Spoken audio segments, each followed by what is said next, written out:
नमस्कार। जिला प्रशासन के निर्देशन एवं जिला विद्यालय निरीक्षक महोदय के मार्गदर्शन में आयोजित इस ऑनलाइन क्लासेस में आपका हार्दिक स्वागत है। प्यारे बच्चों,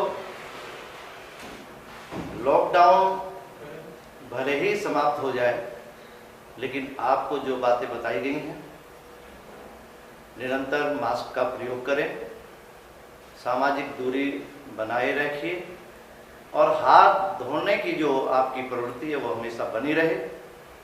अपने स्वास्थ्य का ध्यान रखिए और घर में रहते हुए इस ऑनलाइन क्लास के द्वारा ज्ञानार्जन प्राप्त करते रहिए।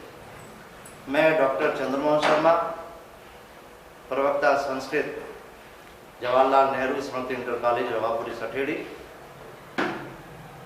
प्यारे बच्चों, मैं आपको कल ये बता रहा था कि शकुंतला की विदाई हो रही है और अंतिम समय वह सभी से गले लग कर के विदा हो रही है।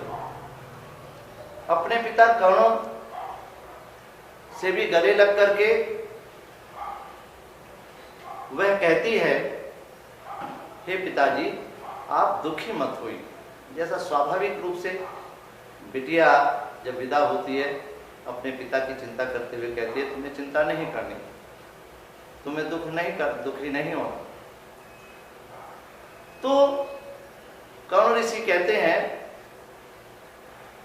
कि तुमने जो कुटी के द्वार पर जो धान उगाए हैं, उन धानों को देख करके मुझे तुम्हारी हमेशा याद आती रही। बहुधा होता है कि जब लड़की चली जाती है, उसके जो स्मृतियां शेष रह जाती हैं, उनको याद कर करके तो उसको हमेशा जो है उसका स्मरण करते रहते हैं। तो ये कह रहा है कि मेरा सुबह शाम जब मैं कुटिया के अंदर जाऊंगा तब भी मेरी दृष्टि उन धान पर पड़ेगी, कुटिया से बाहर आऊंगा तब भी मेरी दृष्टि उन धानों पर पड़ेगी, और जब जब मेरी दृष्टि उन उगे हुए धान पर पड़ेगी तभी जो है मुझे स्मरण होगा, मुझे तेरी याद आएगी कि यह शकुंतला के द्वारा जो है बोई गई। तो इतना कहने के बाद तो वे कह रहे हैं कि हे पुत्री, गच्छ, जाओ। देखिए, यहां पर आपकी पुस्तक में जो काश्यप जी ने जो श्लोक कहा उसके अंत में ये बात कही है, और प्रायः ऐसा परीक्षा में आती है ये पंक्ति। ये कहा कि गच्छ, ये गच्छ मध्यम पुरुष एक वचन है लोट लकार में। गच्छ, गच्छतम, गच्छ, कि तुम जाओ। इसका कर्ता जो है इसमें छिपा हुआ, गच्छ का मतलब है त्वम गच्छ, तुम अब अपने पति गृह के लिए चल दो। शिवास्ते पंथाना संतु, शिवाह ते, शिवा कल्याणकारी, ते तुम्हारा पंथाना रास्ता संतु में सो। तुम्हारा मार्ग, तुम्हारा जो रास्ता है पति गृह जाने का, वह कल्याणकारी हो, सुखद हो, उसमें तुम्हें किसी प्रकार की कोई कठिनाई उत्पन्न ना हो। ये प्राय पूछ लिया जाता है कि ये वाक्य, ये जो कथन है किसका है, किसके द्वारा कहा गया, केन कथितम। तो किसके द्वारा है? काश्यपेन कथितम। कम प्रति कथितम, किसके प्रति कहा है? ये शकुंतला के प्रति कहा है। तो तुम्हारा रास्ता कल्याणकारी है। तो जब वो कहते हैं कि अब जाओ, विदा करते हैं, तो निष्क्रांतः, निकल जाती हैं। शकुंतला सहयायिनश्च, और शकुंतला के लिए नहीं है। शकुंतला के साथ कौन है जाने वाले? कल बताया था, स्मरण करिए। सहयायिनः, उसके साथ जाने वाले। उसके साथ कौन गई? गौतमी गई। उसके साथ कौन गया? सारंग रव गए। तो सारंग रव गौतमी आदि जो उसके साथ जाने वाले हैं वे निष्क्रांत, यानी कि नाटक है, मंच से वह निकल जाते हैं, जाने का बिना होता है। तो शकुंतला और उसकी सहयोगी वे सब निष्क्रांत निकल जाते हैं, अर्थात स्टेज पर से जब नाटक हो रहा है तो विदाई के बाद वो निकलने का अनुभव करते हैं, जाने का अनुभव करते हैं। अब सख्यौ, दोनों सखी कौन कौन? अनुसुईया और प्रियंवदा। शकुंतलां विलोक्य, शकुंतला विलोक्य, शकुंतला को विलोक्य देखकर। अब आपने देखा होगा जब लड़की विदा होती है, उसके माता पिता, उसकी सहेलियां, उसके जो बंधु बांधव हैं, ऐसा नहीं होता कि गाड़ी में बैठाया और वापस घर के लिए वो चल दें। वो विदा हो जाती है, गाड़ी स्टार्ट हो जाती है और जब तक खड़े रहते हैं जब तक वो दिखाई देती रहती है गाड़ी। और जब वो आंखों से ओझल हो जाती है, जिस गाड़ी में लड़की विदा होती है, तब वे अपने घर के लिए वापस होते हैं, प्रस्थान करते हैं। तो वही स्थिति है यहाँ पर भी। दोनों शकुंतला विलोक्य, वो शकुंतला को देख रही हैं कि जा रहे हैं, शकुंतला जा रही है, उनके साथ सारंगरव और गौतमी जा रही हैं। तो शकुंतला विलोक्य, उनको देखकर देख रहे हैं दूर तक। और जब वे दिखना बंद हो जाते हैं, कुछ दूरी जाने के बाद वो वृक्षों की ओट में आ जाते हैं और देखना बंद हो जाते हैं, तो क्या कहते हैं? हाधिक, कष्ट है, बड़ा कष्ट हो रहा है, बड़ा दुख हो रहा, हाधिक हाधिक, बड़ा कष्ट है। अंतर्हिता, अंतर्हिता गायब होना, अंतर्धान, अर्थात वह दिखाई नहीं दे रही। शकुंतला, शकुंतला दिखाई नहीं दे रही, कहा? वन राज्य, वनों की जो पंक्तियां हैं, इन वनों की पंक्तियों के मध्य अब वो दिखाई नहीं दे रही है, अब दिखाई देना बंद हो गया है कि वह अर्थात वह आंखों से ओझल, वन राज्य वन पंक्तियों के बीच में शकुंतला अंतर्हिता, अंतर्हिता अर्थात छिप गई है, अर्थात अब वो दिखाई देना बंद हो गया है। काश्यप जी, पिता सनिश्वास, बहुत गहरा सांस छोड़ते हैं, जैसे कोई पक्षी। अनुसूये लंबा सांस छोड़ते हुए संतुष्टि का अनुभव करते हुए फिर अनुसूया को संबोधन करते हुए कहते हैं, अरे अनुसूये, गतवती वाम सहचारिणी। संबोधन अनुसूया से कहा है, लेकिन जो कथन है उन दोनों सखियों के लिए है, क्योंकि गतवती चली गई है।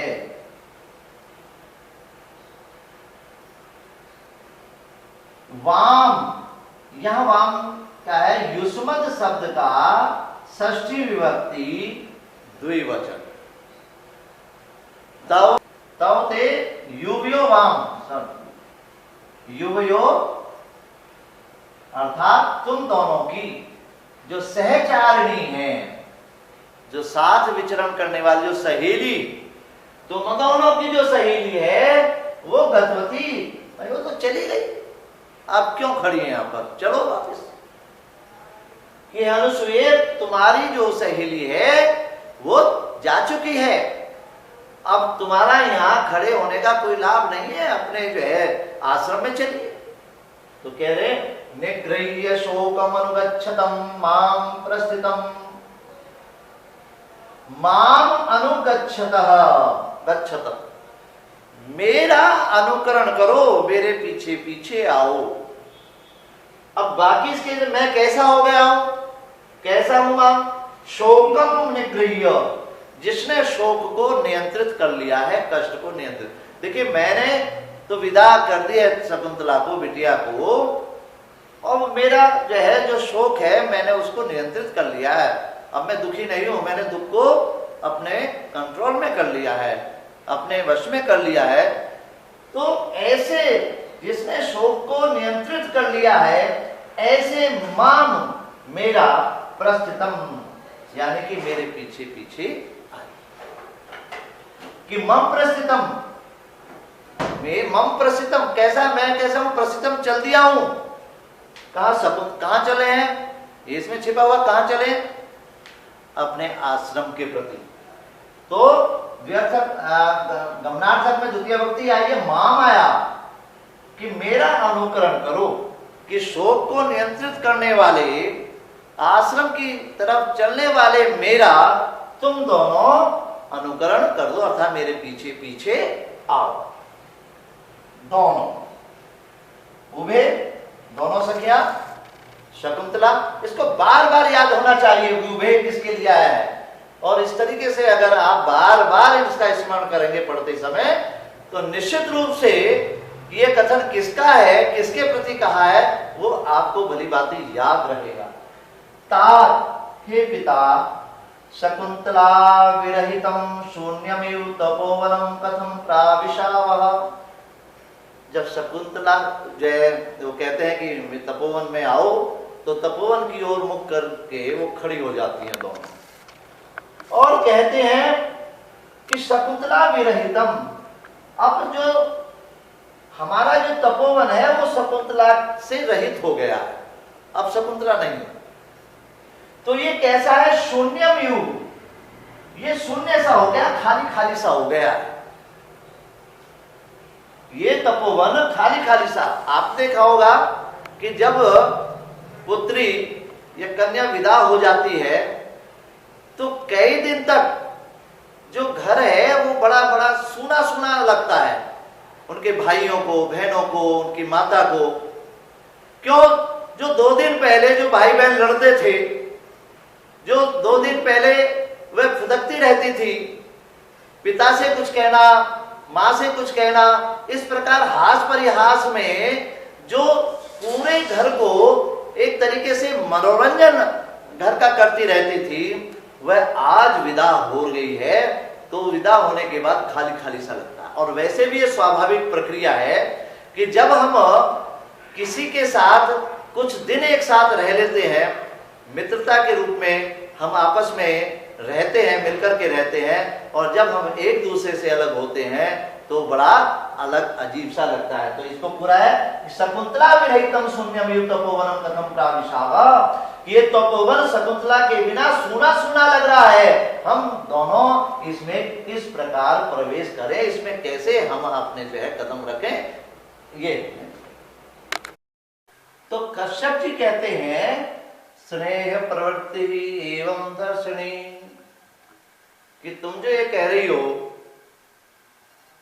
कि शकुंतला के अभाव में सूना सूना लग रहा है, तो ये कब स्नेह की जो प्रवृत्ति है, जिसके प्रति हमारा स्नेह होता है, अत्यधिक स्नेह होता है, वो जो हमारी जो प्रवृत्ति है वो ऐसा ही देखती है,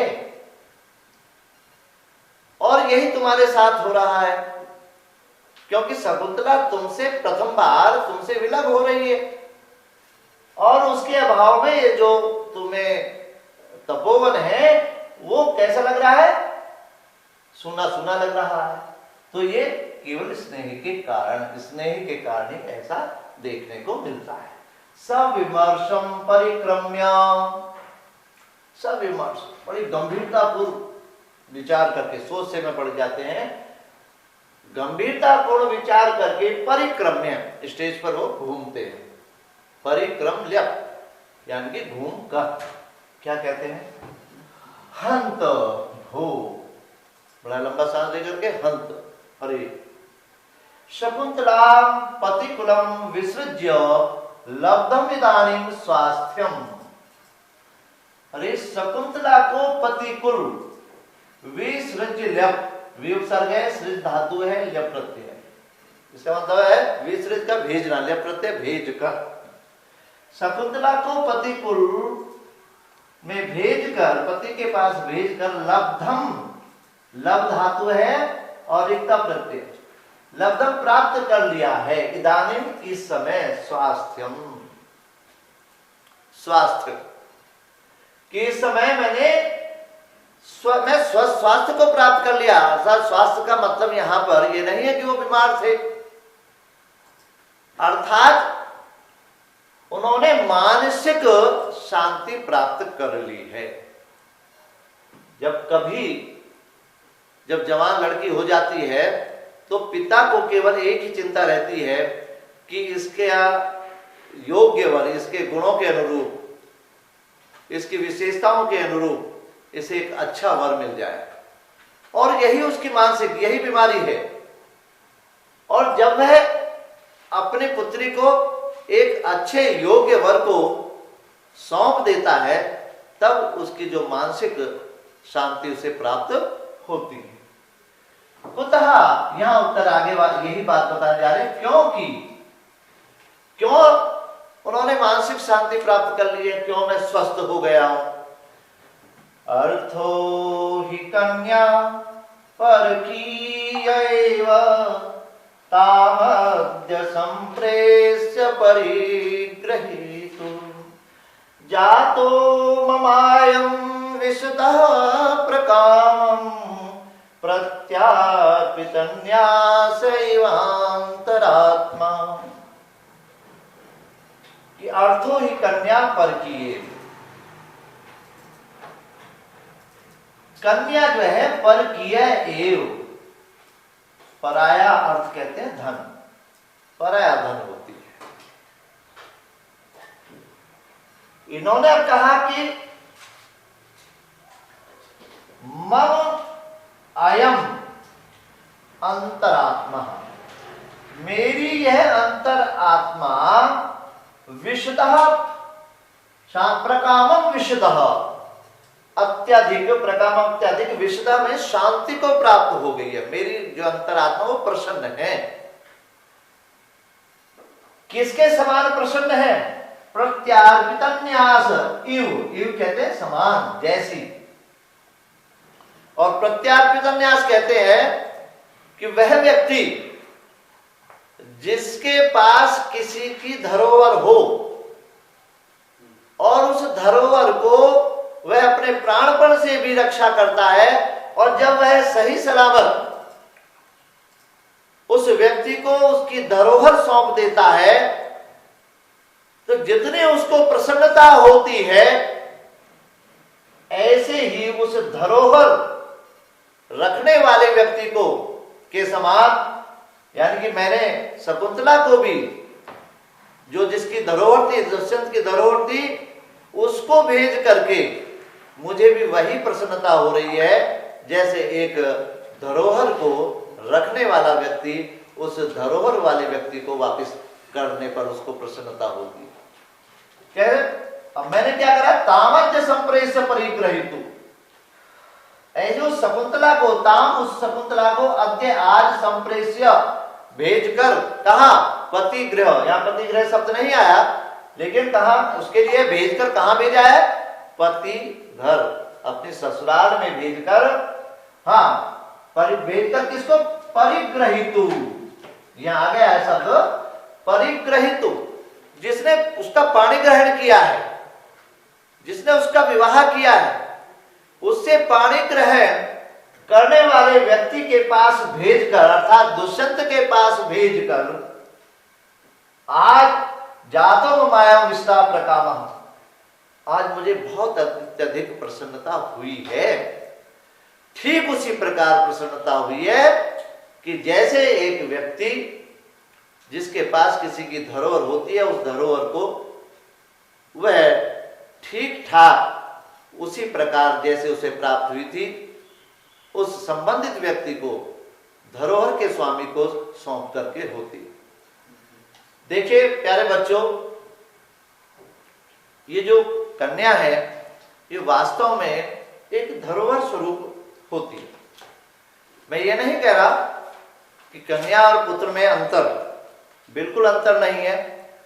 पिता जितना कन्या से प्रेम करता है, पुत्री से प्रेम करता है, संभवतः वह पुत्र से करता हो। एक पुत्री ने किसी विद्वान से पूछा कि महाराज, ये जो पिता हैं, मेरे जो घर में माता पिता हैं, वो मुझसे कुछ भेद करते हैं। मेरा भाई कहीं भी जाए उसको रोक टोक नहीं करते, कहीं खेलने जाए, कहीं पढ़ने जाए, कहीं बाहर जाए, वो तो अकेला जा सकता है, खेलने जा सकता है, लेकिन मुझ पर ये सब प्रतिबंध है। तो उस विद्वान ने बहुत सुंदर जवाब दिया। उसने कहा, बेटा, ये जो लड़के हैं, ये आपने देखा होगा कि लोहे की दुकान पर बाहर टनों लोहा पड़ा रहता है, धूप हो बारिश हो, उसमें जंग भी लग जाएगा तो भी वह प्रयोग में आ जाता है। लेकिन क्या आपने किसी सर्राफ के यहां किसी हीरे को देखा है कि वह उसने बाहर वैसे ही डाल रखा हो अपनी दुकान के काउंटर पर, या उसने वैसे ही लगा रखे हो जैसे कोई सब्जी लगा ले? नहीं, उस हीरे को वह बड़ी सुरक्षा के साथ उसको एक डिब्बी में रखता है ताकि उसमें कोई खरोंच ना आ जाए, क्योंकि उसे पता है कि अगर हीरे में कोई जरा सा भी खरोंच आ जाए उसकी कीमत घट जाएगी, उसको कोई लेने वाला नहीं होगा। तो उसकी कीमत बनी रहे, वह उस शोभा का कारण बनी रहे, उस हीरे को बड़ा सुरक्षित रखता है। तो हीरा और जो लोहे में अंतर है। तो बेटे के जो पुत्रियां होती हैं, उस पिता के लिए वो हीरा होती है, और उस हीरे को वो चाहता है कि इस हीरे को कहीं पर भी कोई खरोंच ना आए, इस हीरे की कोई कीमत कम नहीं होनी चाहिए। इसलिए वह चाहता है कि मेरी पुत्री, उस जैसे बेटा है, बेटा कहीं भी जाए लोहे के समान है, लेकिन उस पुत्री को वह उसी प्रकार से रखता है। क्यों? क्योंकि वह एक धरोहर के रूप में है, उस धरोहर को उसे किसी को देना है। तो ये एक सामाजिक परंपरा है, सांस्कृतिक प्रतिष्ठा है। प्राचीन काल से कन्यादान को महादान कहा गया है, और इस प्रतिष्ठा को बरकरार रखते हुए